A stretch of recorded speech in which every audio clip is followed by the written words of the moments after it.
Haluin natin ng tika-konti.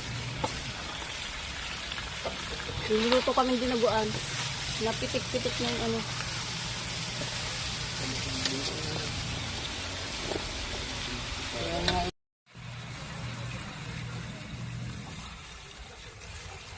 Yung dugo, tsaka yung gata, tapos yung kalamansi, sama-sama na dyan sa pagpiga. Ganito magawa ng ano, dinuguan dito sa Bicol. Puno. Kaya nasusa yung kutsara. Puno na lang. Ha? Haluin ang haluin para hindi ano yung gata. Magbubuo-buo. Dito sa Bicol, ginagata ng dinuguan. Ano gusto mo na, Nay? Nay? Kaya dapat haluin siyang haluin. Durog na pamintaw, ano? Durog lang, Mayo. Yung durog daw, yung durog.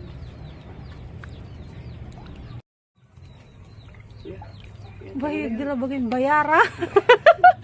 May sili pa ba ka dyan? Tutoy lagay mo. Yung sili, Mayo. Para masarap. Sili. Yan ang kailangang di mawala dyan. Mayroon pa yata, lagay mo na lahat. Hindi naman yun maanghang. Hindi nga ito mahang. Tatlo, mga dalawa pa. Meron pa? Ayan, maluluto na yung ginataan namin. Ginataan ha? Dugo. Mali pa. Napakainit naman. Maluluto na yung ano, dinuguan. Lalagyan na ni Mayo ng kalamansi. Wow, ang sarap.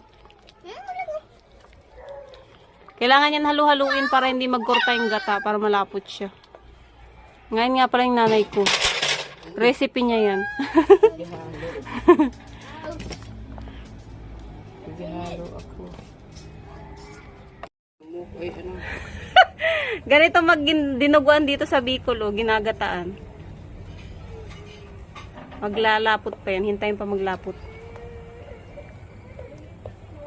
Sarap yan. Patingin doon na yung laman. Saan yung laman? Dami, oh. Gulay, ugog, ay kamansi. Kamansi ang lahok. Tapos, karne. Karne baba.